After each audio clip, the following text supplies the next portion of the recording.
Thank you, operator. Good morning, everyone, and thank you for joining us today to discuss Dollar Tree's first quarter fiscal 2026 results. With me today are Dollar Tree's CEO, Mike Creedon, and CFO, Stuart Glendinning. Before we begin, I would like to remind everyone that some of the remarks that we will make today about the company's expectations, plans, and future prospects are considered forward-looking statements under the Safe Harbor provision of the Private Securities Litigation Reform Act of 1995. These statements are subject to risks and uncertainties which could cause actual results to differ materially from those contemplated by our forward-looking statements. For information on the risks and uncertainties that could affect our actual results, please see the Risk Factors, Business and Management's Discussion and Analysis of Financial Condition and Results of Operations section in our annual report on Form 10-K filed on March 16, 2026, our most recent press release and Form 8-K and other filings with the SEC. We caution against reliance on any forward-looking statements made today, and we disclaim any obligation to update any forward-looking statements except as required by law. Also during this call, we will discuss certain non-GAAP financial measures. Reconciliations of these non-GAAP items to the most directly comparable GAAP financial measures are provided in today's earnings release, available on the IR section of our website. These non-GAAP measures are not intended to be a substitute for GAAP results. Unless otherwise stated, we will refer to our financial results on a non-GAAP basis. Additionally, unless otherwise stated, all discussions today refer to our results from continuing operations, and all comparisons discussed today for the first quarter of fiscal 2026 are against the same period a year ago. Please note that a supplemental slide deck outlining selected operating metrics is available on the IR section of our website. Following our prepared remarks, Mike and Stuart will take your question. Please limit yourself to one question and one follow-up question. And with that, I'll turn the call over to Mike. Thanks, Daniel. Good morning, everyone. At Dollar Tree, we continue to focus on executing our strategic plan, expand and modernize our assortment through multi-price, manage costs with agility, create a strong connection with our customer, open more new stores, and improve the condition of our fleet and the in-store experience, all of which are supported by supply chain excellence and our more than 150,000 associates. At the same time, we recognize the consumer environment remains dynamic, especially for lower-income households navigating higher fuel costs and broader macro uncertainty. Customers are shopping thoughtfully and closer to need, with a continued focus on affordability, convenience, and trip efficiency. Customers value the ability to shop nearby and quickly, to stretch their budgets through smaller and more affordable pack sizes, and to still find a compelling assortment and discovery throughout the store. Importantly, our model is built for environments like this. Our deep value and attractive opening price points not only enable us to best serve our core customer, they also position us to benefit from trade-in behavior as customers across multiple income cohorts become increasingly value-focused. Against the backdrop of ongoing uncertainty around fuel costs and tariffs, we will continue to protect value while strengthening the quality and relevance of our assortment. In this environment, our powerful combination of value, convenience, and discovery continues to resonate with customers across all income levels and a wide range of shopping occasions. Our financial performance in the first quarter builds upon the strength of the prior quarter and validates our approach. Total sales increased 7.2%, while comparable sales rose 3.5%, driven by continued strength in ticket and traffic trends that improved in line with our expectations. Our focus and execution drove strong margins and Q1 adjusted earnings per share growth of 38% year over year to $1.74, exceeding the high end of our outlook range. As expected, this year's earlier Easter timing created a natural comp headwind, and our core customer continues to buy much closer to need. Despite these dynamics, we delivered a good quarter. Our performance reflects the underlying momentum in the business and strong execution from our merchandise, store, and supply chain teams. Our multi-price assortment continues to perform well, and remains a meaningful growth driver. While Dollar Tree has historically and continues to feature prominently around the holidays and celebrations, we are increasingly leveraging that traffic and customer engagement to build greater relevance across everyday consumables and household categories throughout the year. Our merchant teams are focused on bringing the multi-price excitement of holiday to the everyday categories. Increasingly at Dollar Tree, we've been saying, come for the holiday, stay for the everyday. Customers often enter the store for a seasonal need, particularly around holidays and celebrations, and then engage more broadly across everyday categories once in the store. Our internal data continues to show that expanded multi-price assortment is supporting incremental strength in everyday categories like toys and beverages. Turning to the components of comp, traffic declined 1% in the quarter, representing a 20 basis point sequential improvement from the fourth quarter. This improvement is consistent with our expectations. On a 2-year basis, traffic trends improved about 200 basis points sequentially in the first quarter when compared to the Q4 2-year traffic stack, reflecting both continued normalization from the initial reaction to pricing resets and also encouraging customer response to our expanding assortment and value proposition. Ticket increased 4.5% in the quarter.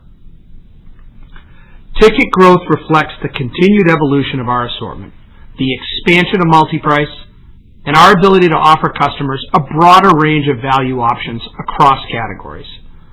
We are seeing strength in areas such as home decor and household consumables, where we have leaned into even higher quality, sharper price points, and clearer value communication.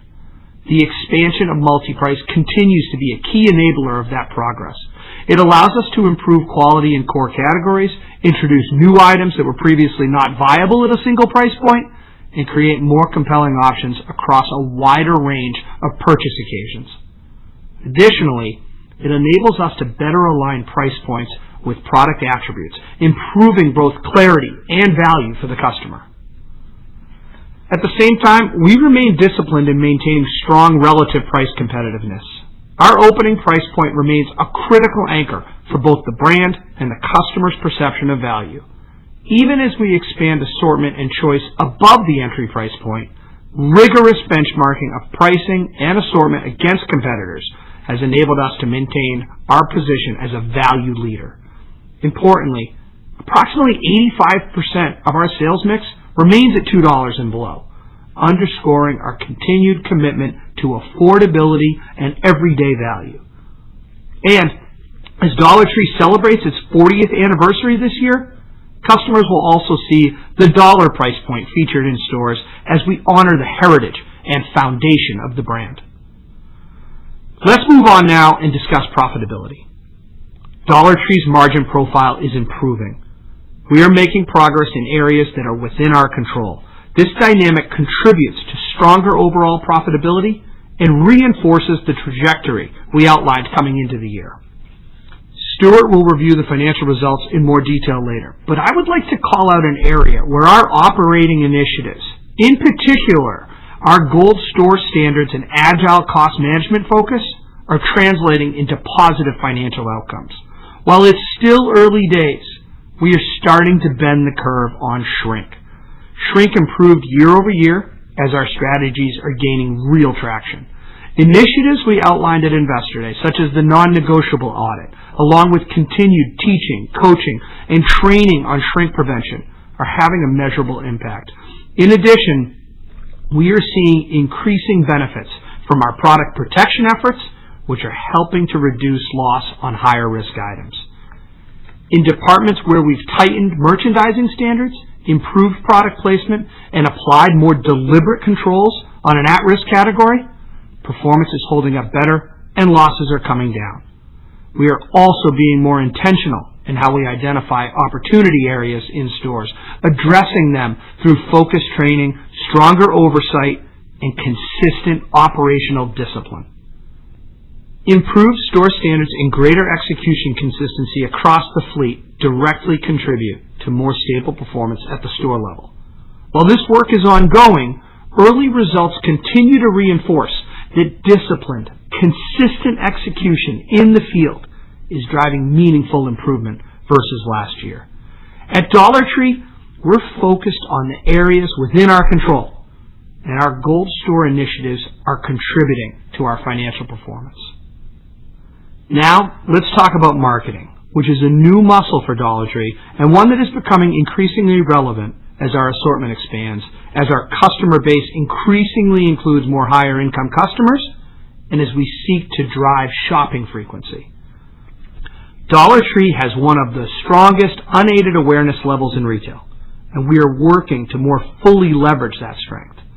We have been building and scaling more advanced marketing capabilities, particularly around targeted and data-driven engagement. These efforts improve our understanding of customer behavior and how we communicate value across different customer groups. They enable us to better segment our customer base and tailor messaging in a way that is more relevant. This includes how we communicate assortment, highlight key categories, and support seasonal and everyday merchandising initiatives. The net result is better customer engagement and reinforcement of our value proposition. We are also improving how we measure the effectiveness of our marketing efforts, enabling us to refine our approach over time and ensure that we are investing in the most impactful channels and strategies and are capturing a return on our investment. It is about improving precision and delivering clear, relevant messaging that aligns with how customers are shopping our stores and engaging with our expanded assortment. As these capabilities continue to evolve, they will play an increasingly important role in supporting overall performance and strengthening customer engagement. At Dollar Tree, everything starts with the customer, and we are spending more time listening to our customers and understanding how they shop in ways we never have before. Let's turn to traffic, which remains an important component of the overall model. The performance in Q1 was consistent with our expectations and directionally aligned with the traffic patterns we discussed last quarter following the pricing transition and restickering activity. Our experience with breaking the dollar demonstrated that a major pricing reset at Dollar Tree results in a temporary shift in the balance between traffic and ticket, while overall comp performance remains healthy. Importantly, we continue to believe the current traffic response remains more muted and will normalize more quickly, reflecting the more targeted and strategic nature of the pricing actions taken over the past year. We remain highly focused on the needs of our customers and approach pricing thoughtfully, ensuring we continue to deliver the deep value they rely on while reinforcing our position as the value leader. More broadly, traffic trends are behaving in a way that is aligned with how we would expect the business to perform given the evolution of assortment, multi-price strategy, and customer behavior. When we look across the fleet, traffic performance varies in ways that are consistent with trade area, store characteristics, and execution levels. That variation provides clear visibility into the underlying drivers of traffic performance and helps inform how we continue to operate and prioritize across the business. Importantly, it also reinforces that the levers we are focused on, execution, assortment, and overall store standards, are directly relevant to how the business performs. Against a still uncertain macro backdrop, we are seeing customers remain highly value-focused, intentional in how they shop, and shopping closer to need. While the external environment remains dynamic, including ongoing variability in fuel prices and tariff-related uncertainty, we believe our value positioning continues to resonate with customers navigating this current inflationary environment. As we anniversary last year's pricing actions in the second half, traffic should also benefit from the operational and merchandising progress already underway across the business, and our focus remains on reinforcing clear value in the assortment, targeted customer engagement, and better in-store execution. First, we'll continue leaning into the areas where customers are responding positively, particularly multi-price expansion in everyday categories and a compelling opening price point assortment.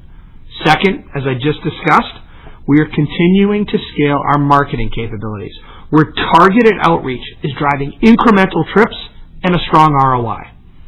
Third, on the operations side, we're focused on making stores easier to shop, ensuring consistent cashier coverage, continuing to address underperforming stores with tighter field accountability, and reinforcing our gold standards across the fleet to improve execution, store conditions, and the overall customer experience.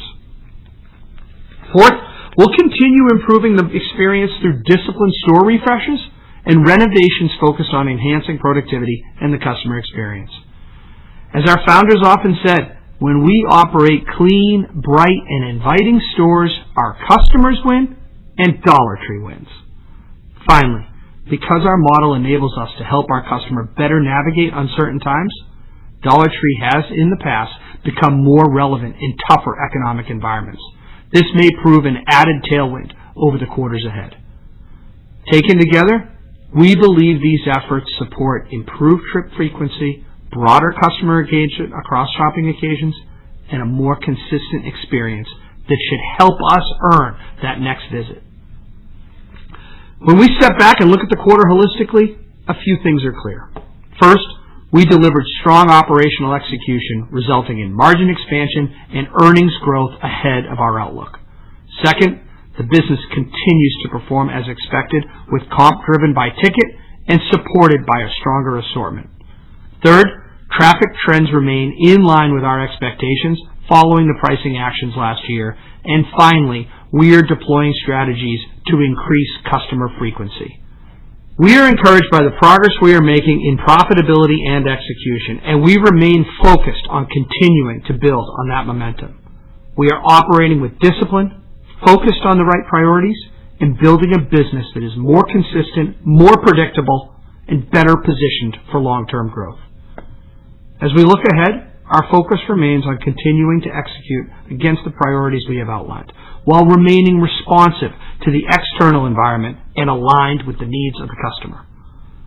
We believe our work today builds a stronger foundation for the future and positions us well for sustainable growth over time. Importantly, we believe the first quarter serves as another proof point that the actions we are taking across assortment, operations, and execution are driving strong financial performance. We are building a more relevant assortment, delivered through more consistently well-run stores, informed by deeper engagement with customers, and a better understanding of how they shop Dollar Tree. With that, I'll turn it over to Stuart to walk through the financial details. Thank you, Mike, and good morning, everyone. For the first quarter of fiscal 2026, Dollar Tree delivered strong results across the P&L. Traffic trends improved, and we drove operating margin expansion and grew adjusted earnings per share 38% year over year to $1.74. This result was ahead of our outlook range. Let me walk you through the details and then discuss our updated outlook. First quarter net sales increased 7.2% to $5 billion, driven by a 3.5% increase in comparable store sales and a 3.7% contribution from net new store growth. In line with our expectations, comps were driven by a 4.5% increase in average ticket on the back of last year's pricing actions and higher multi-price penetration. Traffic was down 1%, also in line with our expectations. By category, consumables increased 3.2%, while discretionary delivered a 3.9% comp, with notable strength in toys and personal care. Gross margin expanded 120 basis points year over year, driven primarily by higher merchandise margin, freight favorability, and lower shrink. These benefits were partially offset by higher tariffs and markdowns. Moving down the P&L, total SG&A inclusive of TSA income delevered 10 basis points, driven by increased investments in marketing, higher general liability costs, and higher depreciation expense, partially offset by TSA income and lower payroll expenses.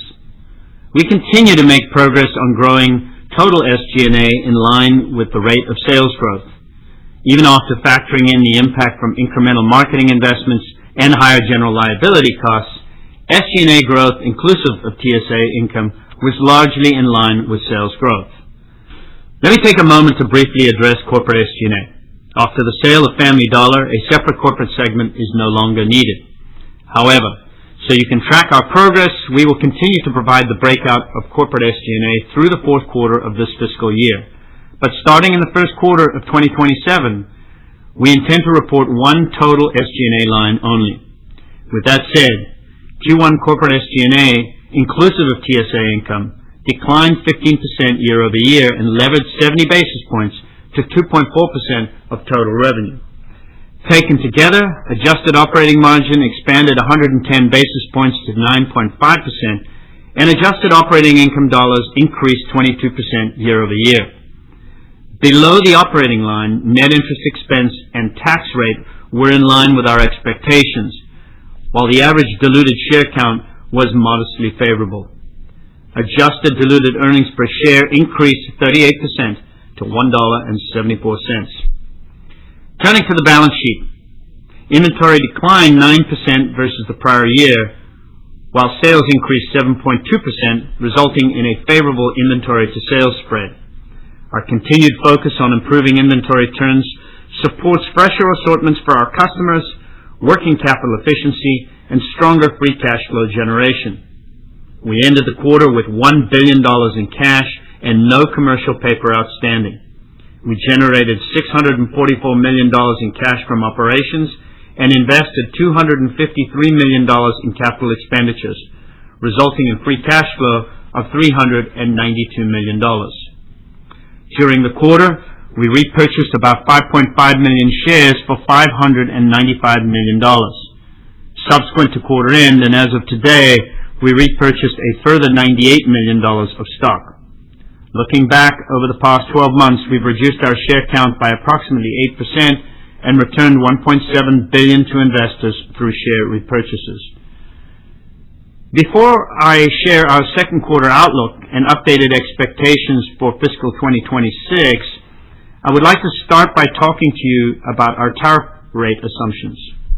We are closely monitoring the tariff environment, and we're taking a prudent approach to our outlook. Consistent with last quarter, we are assuming that the current tariff rates remain in place through July and then increase in the back half of the year to the levels predating the February 20th Supreme Court decision. Additionally, we've not included any tariff refunds in the outlook. Turning to our updated outlook for the year, we expect net sales in the range of $20.5 billion to $20.7 billion, reflecting comparable store sales growth of 3 to 4%. Given the stronger first quarter performance, lower tariffs for part of the year, higher fuel costs driven by the current macro environment, and a lower share count following our repurchases, we now expect adjusted diluted earnings per share in the range of $6.70 to $7.10. Note that this outlook incorporates an outstanding share count of 194 million shares, which reflects share repurchases through today's date. Turning to the second quarter, we expect net sales in the range of $4.8 billion to $4.9 billion, reflecting comparable sales store growth of 2.5% to 3.5%. Adjusted diluted earnings per share are expected to be in the range of $1 to $1.15. In closing, we are encouraged by the start to the year, and we believe we're well positioned to deliver consistent, profitable growth and to create long-term shareholder value. With that, I'll turn the call over to Mike. Thanks, Stuart. We delivered a strong start to the year, with improved execution driving margin expansion and earnings ahead of expectations. The business is performing well, and we're seeing good progress in the areas we control. As we look ahead, our focus remains on disciplined execution, driving strong financial performance, and staying flexible in an uncertain environment. At Dollar Tree, we're building a stronger, more resilient business positioned for consistent, profitable growth. And with that, we're happy to take your questions. Thank you. We'll now be conducting a question and answer session. If you'd like to be placed into the question queue, please press *1 on your telephone keypad. A confirmation tone will indicate your line is in the question queue. You may press *2 if you'd like to remove your question from the queue. For participants using speaker equipment, it may be necessary to pick up your headset before pressing *1. As a reminder, we ask you please ask one question and one follow-up, then return to the queue. Our first question today is coming from Matthew Boss from J.P. Morgan. Your line is now live. Great, thanks, and congrats on a nice quarter. Thanks, Matt. So maybe first, could you walk us through drivers of the first quarter beat relative to your outlook from back in March? How much of it was related to lower tariff rates, and can you give us a sense of the impact from higher fuel in the quarter? And then I have a follow-up. Yeah, Matt, before Stuart jumps in, this was a really strong top-line quarter for Dollar Tree. You know, when you think about the setup, I mean, we delivered a 3.5 comp on a tough compare and overcame the unfavorable Easter calendar shift. You know, to us, this just speaks to the underlying strength of the business and the operational improvements we continue to see. So, you know, thank you to our Dollar Tree associates. They just absolutely love delivering, you know, this magic to our customers and helping our core customers, you know, get through this present time. So, Stuart, you want to talk about the margins? Yeah, thanks, Mike. Good morning, Matt. If you looked at the quarter and our performance relative to expectations, I mean, the two big drivers here. The biggest driver was shrink. Obviously, a great performance. We said we would take action there, and we have.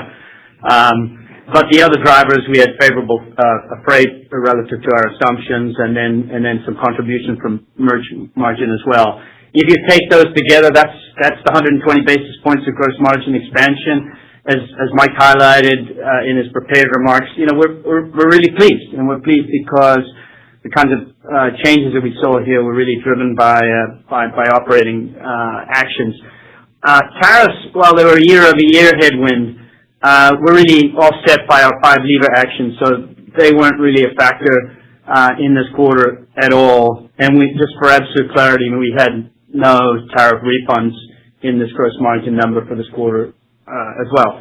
On your question about fuel, there was some sort of small volatility in the quarter, but it really wasn't a factor so much this quarter because of the timing of the conflict and the increases in the fuel rate.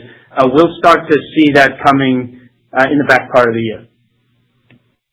Great. And then as a follow-up, could you maybe speak to the progression of comps and traffic in the quarter? And if you could give us some more color on the Easter performance, and then if you could just speak to how the comp is trending quarter to date, I think that would be really helpful. Sure, Matt. You know, broadly speaking, traffic was in line with our expectations. We saw that 20 basis point improvement versus Q4. And on a 2-year basis, you know, we saw meaningful acceleration versus Q4. So we were happy to see that. The comp was strong, trended in line with expectations, and I really liked the strength in both discretionary at a 3.9 and consumables at a 3.2. For Easter, it was an expected headwind. You know, 2 weeks fewer selling moves it up into the worst weather part of the month. And seeing a customer that's shopping so much closer to need, those days matter. But, you know, the underlying was really good at Easter, you know, with record sales in the final days of Easter. You know, with the quarter to date, you know, we don't quantify inter-quarter trends. Our comp performance informs our Q2 outlook, which we are very comfortable with. I will say we were encouraged by the strength of Mother's Day, but still so much of the quarter ahead of us. And as I mentioned last call, 2025 was an incredibly strong Q2. So I think we've hit the right balance here when I look at that Q2 comp outlook. Thank you. Our next question is coming from Seth Sigman from Barclays. Your line is now live. Great. Good morning, everyone. When you look at the guidance for the year, you know, considering the magnitude of the Q1 beat and then the benefit from share repurchases, which is really more of a benefit on future quarters, it doesn't seem like you're flowing through all of that upside to the full year guidance. Obviously, you're raising it, but not to that extent. So can you just walk us through some of the puts and takes as you think about that updated 2026 guidance? Thank you. Good morning. Well, thanks for that question. Look, I'll just start by saying we're very happy that the Q1 start was so strong because that reduces some pressure on the back part of the year given the macro uncertainties that are out there. We felt it was appropriate to raise the full year outlook, but we also wanted to be appropriately balanced and financially prudent given some of the uncertainties that are out there. And there are several variables that remain dynamic today, including tariffs, fuel, freight, and just some broader consumer pressure. And the updated guidance we've given reflects a more cautious view around some of the transportation and fuel costs relative to where we entered last year. So let me cover a couple of the details. First, when we spoke to you last quarter, there was an expectation, I think, of a shorter period of impact related to the conflict in the Middle East, and that has proved, not to be the case. And so now we're assuming that the higher fuel prices last throughout the year, since we don't know when that conflict will end. And we're also assuming that that amount is absorbed by the business. At the same time, we do get some benefit from lower tariffs, which will manifest themselves in the second and the third quarter, but that hasn't really changed from last quarter since we were already expecting that. And our assumption there is that following the statements from the administration, we will revert back to the old tariffs.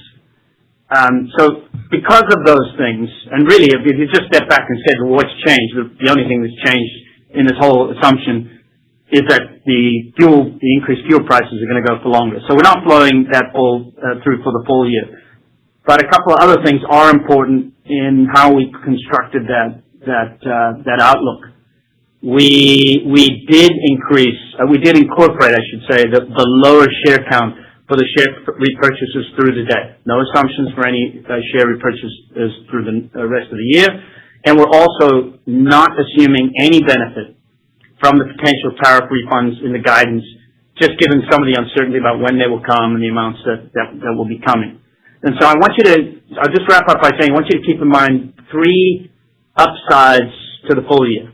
The first one is that the Middle East conflict ends and oil prices drop before year end. That happens, obviously we'll take some benefit.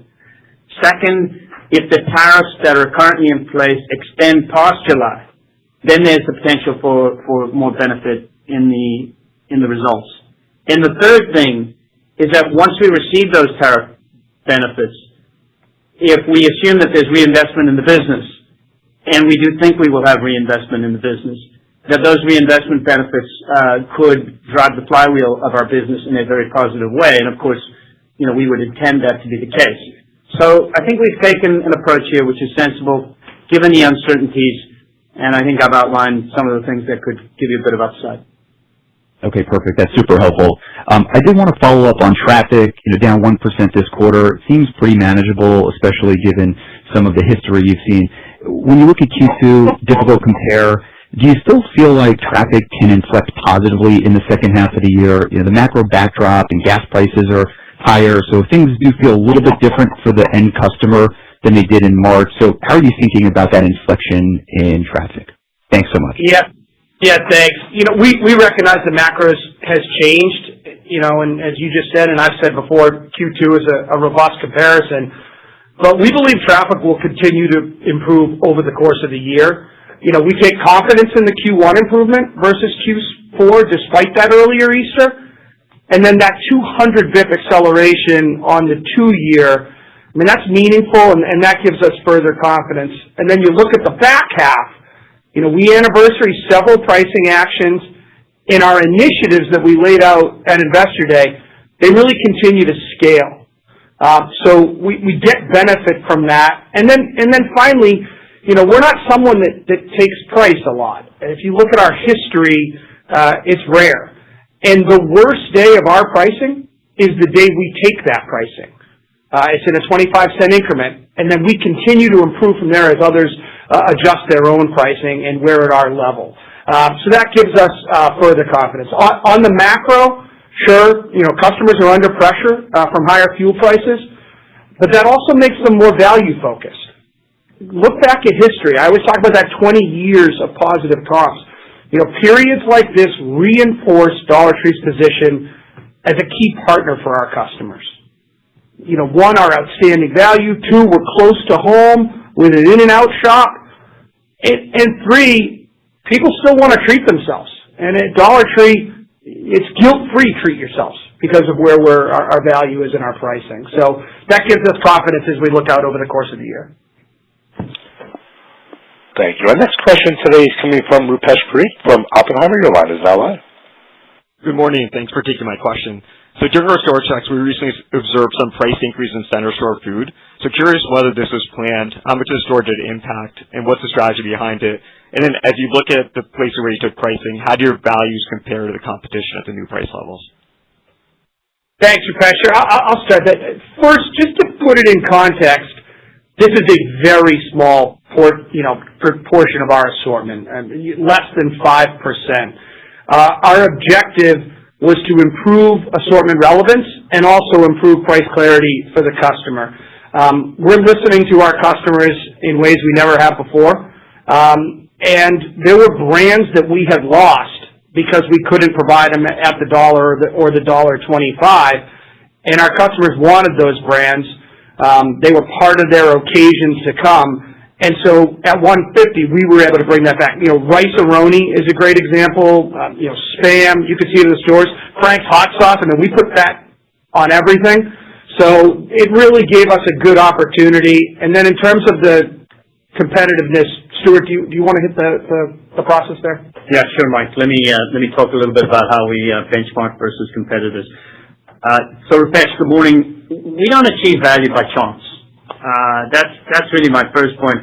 Our merchants do the shopping for our customers to make sure that we get to the best value. And one of the ways they do that is that they rigorously benchmark our products against the competitors. Now, remember, only about 20% of our store is actually like for like.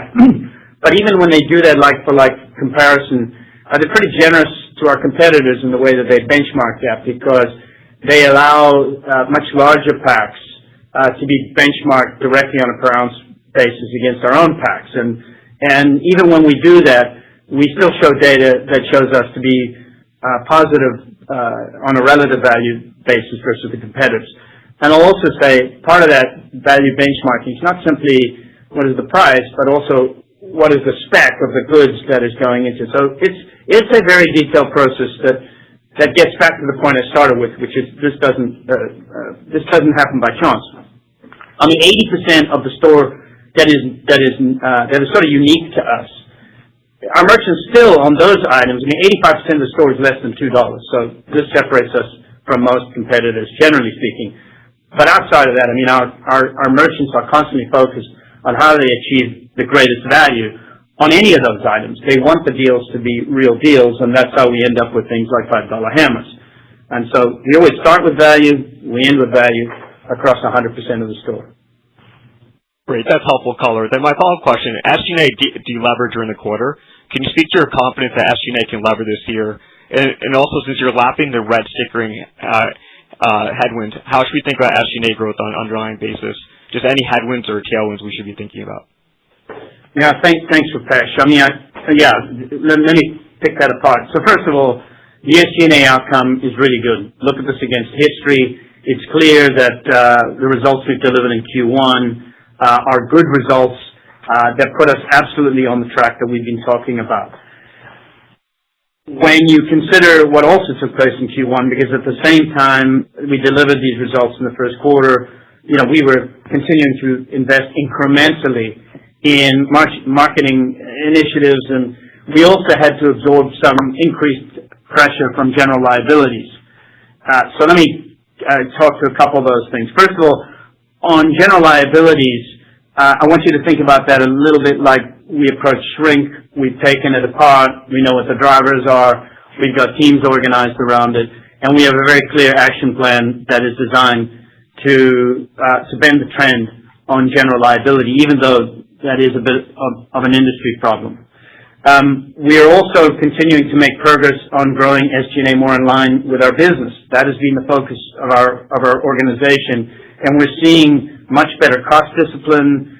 We're seeing labor productivity, and we're starting to see those leverage characteristics. Now, in the back half of the year, we will start to lap the stickering from last year. So you're going to see absolute leverage in the back half of the year. I mean, how am I confident we're going to see leverage? Because I know we've got that one time from last year. But putting that aside, all of our goals remain the same, and we're confident that we are on the right track to deliver our SG&A promises. Thank you. Our next question today is coming from Chris Bottiglieri from BNP Paribas. Your line is now live. Hey, good morning. Thanks for taking the question. Can you speak to what you're seeing from low-income consumers given elevated gas prices? Additionally, have you started to see any trade-in to Dollar Tree from higher-income consumers? Given the environment, are you seeing anything differently from a merchandising perspective? Are you doing anything differently from a merchandising perspective? Yeah, thanks, Chris. Yeah, across all income levels, customers are value-focused and definitely prioritizing affordability, convenience, and gas-saving trip efficiency. In Q1, customers saw higher gas prices for sure, but they also saw higher tax returns, and typically we see a lag in the true impact from higher gas. So that remains to be seen a bit as to the impact they have. But no matter what the customer faces, we know that value and convenience will be top of their priorities. And for us, that's where we meet them, and that's where we think we're really well suited. And I couldn't think of a better time to have a more complete and relevant assortment.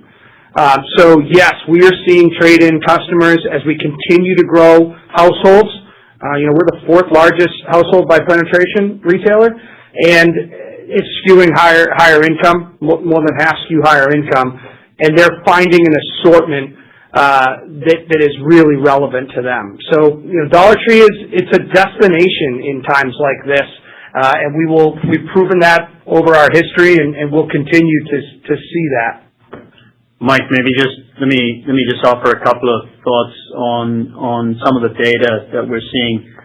We look at our performance by income cohort. We've got the ability to slice some of that, and there's no question the low income consumers under pressure. I mean, we've just gone through 3 or 4 years of higher inflation generally. Think about food, healthcare, housing, utilities. Look at all those things over the last number of years, and you will see them indexing higher, markedly higher. And now, on top of that, is coming this much higher gas price. But the critical thing, and this is really the message I want to give you, is that when we look at Dollar Tree, when I take apart the data from this past quarter, and we look at our store base by income demographic, all of our cohorts are comping positive in this past quarter. So comp growth is broad-based, and some of the things that Mike is saying about the attractiveness of our assortment and our offering and our value to customers is proving out in the data. Thank you. And then my follow-up would be a question on tariff refunds. Can you give us an update on the tariff refunds and how you think about timing, amount, and the use of the proceeds? Sure. Yeah, thanks for the question. Like many companies, we're participating in the tariff refund program. There's still a lot to process through, especially on what future tariff landscape might be. But at Dollar Tree, we start with the customer. Our focus is the customer. So we would look to reinvest any refunds in the business to enhance our ability to deliver that value, convenience, and discovery that our customer comes to us for. In terms of the outlook, as Stuart said, we haven't, nothing was in Q1 and nothing's assumed in the outlook going forward. Thank you. Our next question is coming from Michael Lasser from UBS. Your line is now live. Good morning. Thank you so much for taking my question. We're all trying to figure out the interplay between your outlook for traffic and your profitability. So on the one hand, you're making the case that given the outlook for stacks, as the traffic comparisons get easier, coupled with the historic experience as traffic had come back following your initial move to the $1.25 price point, traffic will improve. But on the other hand, you're also saying that you're going to absorb some of the increased costs in the second half of the year, may focus a bit more on marketing. So perhaps you're saying you're going to need to sacrifice your profitability in order to drive that traffic. So how do you prioritize over time this balance between restoring positive traffic versus maintaining the profitability of the business? Is there one that you would prioritize over the other, meaning if traffic does not improve in the back half, you'd be willing to sacrifice some of your margins in order to do that? Yeah, good. Well, let's talk about Michael. That's a good question. I mean, I don't think we're going to say what we will do when we face, specific circumstances. I can tell you what our plan is. In answer to the question that I had earlier about the outlook, I sort of made it clear that some of the benefit we took in Q1, some of the outsized performance in Q1, we will use that to help insulate the back part of the year. And so our view is we don't know how long the conflict in the Middle East is. Like others, we are hopeful that that is a temporal and not a structural issue. For the moment, we are treating that as a temporal problem. And that is to say we've got the resource in our forecast for the year, our estimates, to be able to manage absorbing that cost. And as I also said earlier, I think there are some upsides here. I mean, if we do see earlier oil change, and that'll take the pressure off in an obvious way, when we get those tariff refunds, those will see reinvestment in the business. None of those are really in there.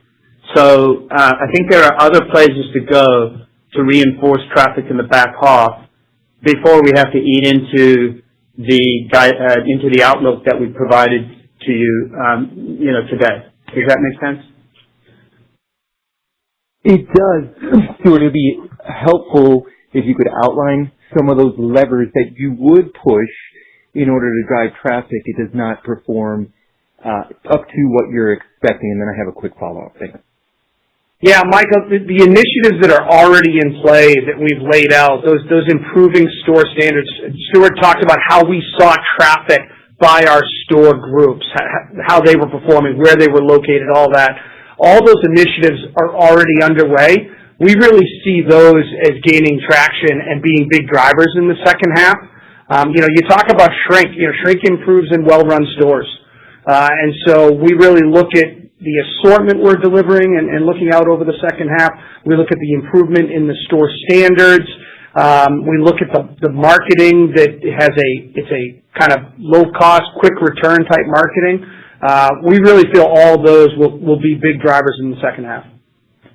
Understood. My quick follow-up is, Mike, as the price of a basket for a customer increases, the customer comes to the register, sees that it costs a lot more to buy the same volume of goods that they might have purchased in the past, perhaps their expectations around the store experience also elevate if they're going to have to spend more to buy the same amount. So you showed this helpful graph on where your store standards are across the distribution of your entire population. Where does that stand today? And are you willing to invest more in labor or other operating expenses to accelerate and bend the curve on your overall level of store standards in order to meet the customer's expectations if they have risen as a result of the higher price points? Yeah, first on the back, I think you've got to ground yourself in the fact that 85% of what we sell is less than $2 or less. So we have an average unit of $1.51. You get a basket, $12 and change. We are not the same sticker shock you're getting when you check out at a grocery store or one of these mass merchants. It's different. In terms of, we call it the Himalayas. Somebody said that at Investor Day, and I've always liked it. Jossie gets tired of me asking about the Himalayas. We are seeing improvement in its sliding to the right. And retailers are always chasing their lower performing stores. We were chasing more than we should have been. We've seen that improve and materially improve, shifting to the right. And I think shrink is a good proof point of that. When you've got a well-run store, we know shrink can be internal and external. And when you have a well-run store, it's kind of easier to see what's out of place. And it's easier to control the things you control, including in-stocks and shrink. So I think that's a good proof point, Michael, of the progress we've made in improving the overall store standards. Thank you. Our next question today is coming from Scott Scarelli from Truist Securities. Your line is now live. Good morning, guys. Thanks for the time. So you talked about making progress on the initiatives you provided at Investor Day. I think one of the ones that really stood out was your Gold Star goals and how the majority of your stores basically are substandard by your own metrics. So can you help us understand the progress that you've already made on improving the store standards, whether that's, percentage, that shifted from, 3 to 5 or whatever it is? And then also, what is your expected progress for the balance of the year? Sure, and just to correct, I think 42% is what we showed, so it wasn't the majority were below our standards, but if the average retailer is chasing 15 to 20% of their stores, we were chasing 42% below our standards. So that's what I showed at Investor Day. That's significantly high. That's less than a third today. So we haven't broken that out, but I'll tell you right now, that's less than a third. Still not where we want it to be, but significant improvement. When you have 9,400 stores and change, turning these big QE2s are hard to do. I'm very pleased with the progress we've made over the past year. And as more and more stores are above our standard and approaching that grand opening look daily, the ones left to manage get easier to manage just because of volume. If every room in your house is a mess, it takes longer to clean it. As you start cleaning room to room, it gets easier to clean up the kitchen. And that's really what Jossie and the team are doing. They're making that progress, and it's not linear. It starts to accelerate because of fewer stores to address. Thanks for that. And then just a quick follow-up. We saw a decline in inventory levels.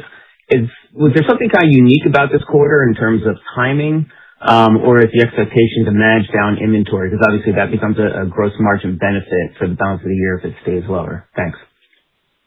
Good question. We've been very focused over the last 12 months at trying to manage that inventory.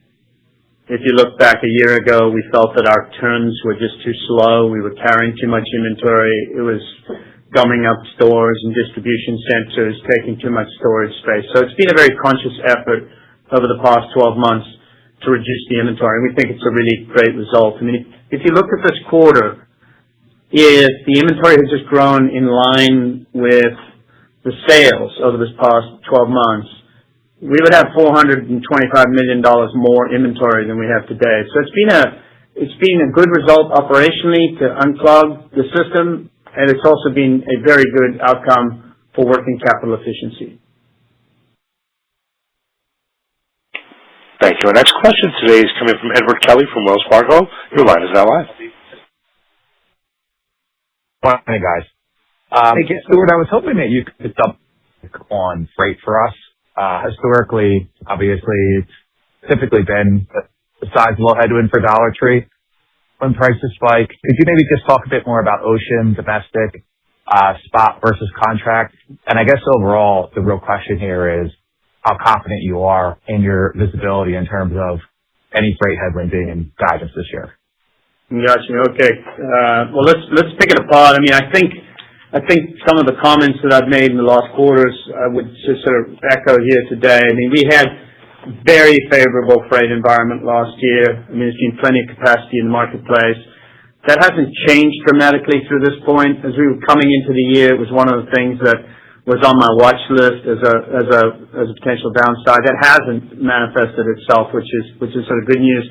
We've been through most of our negotiations on freight, and the base rates for those for that freight movement have remained pretty favorable, actually. I mean, so we haven't seen dramatic movements from last year. What is different, of course, is that everybody's facing a higher fuel bill, and it is perfectly reasonable to expect that our freight providers are going to be reimbursed for those higher costs. And so you're seeing freight surcharges which are coming through, which are baked into our expectations for the remainder of the year. Last quarter, and maybe even the quarter before, I had warned that there may be some pressure on driver availability, and driver availability has been squeezed some. And so we have seen some incremental costs from driver costs, which we baked into our numbers. So all of that is in there. And then just your last question, which is about sort of what do we think about spot or long-term contracts versus short-term. In the current environment, you want to avoid spot because those prices are very, very high. But if you look at the construct of our freight agreements, over the last couple of years, those have moved to more of a shorter-term bias. That is to say, a year or so, and that was conscious. In the current environment, that is not a bad thing, because we actually see that we'll be more tightly coupled with the marketplace. So we still have a mix of both, just to reassure you, but it's moved a little bit more towards the shorter time frame. Great. And then just quick follow-up, helium, just thoughts on helium supply, what you're seeing, how it may impact you for the balance of the year. Sure. Helium is still a bit tight across the industry, but overall we feel good about how we're managing it. We came into this with a stronger inventory position as one of the largest buyers, which really helps us from an access standpoint and is an improvement from where we were dealing with this in the past. I also like the timing. I wish we didn't have any helium shortages, but I like the timing of it, because if you think about big holidays, Valentine's Day being a huge demand, and then it came after Valentine's Day. We already had supply for Mother's Day and grads, and so we see demand now ease a bit, and we'll continue to work closely with our suppliers and use our scale to keep things flowing. I do also want to mention I celebrated my son's 15th birthday on Saturday. Plenty of helium balloons, but also the stick balloons. Set up an entire table. I say that to say the substitutability at Dollar Tree is second to none. You want to come in and celebrate? We promise you we've got something for you to celebrate, and it looks great, and no one can match our value. Thank you. Our next question is coming from John Heinbockel from Guggenheim Partners. Your line is now live. Hey, Mike, two things tied together. What's your vision for marketing now that you ramp it up in terms of, what should you be spending where, right? I think about, calls to action on a personalized basis, right, to get people in for that extra trip. Yeah, how do you think about that holistically? And then what's your outlook for UPT, right? That naturally should improve, right, as you cycle some of the tariff increases. Yeah, thanks, John. In terms of the marketing vision, we have a new muscle here. It's a test and learn muscle.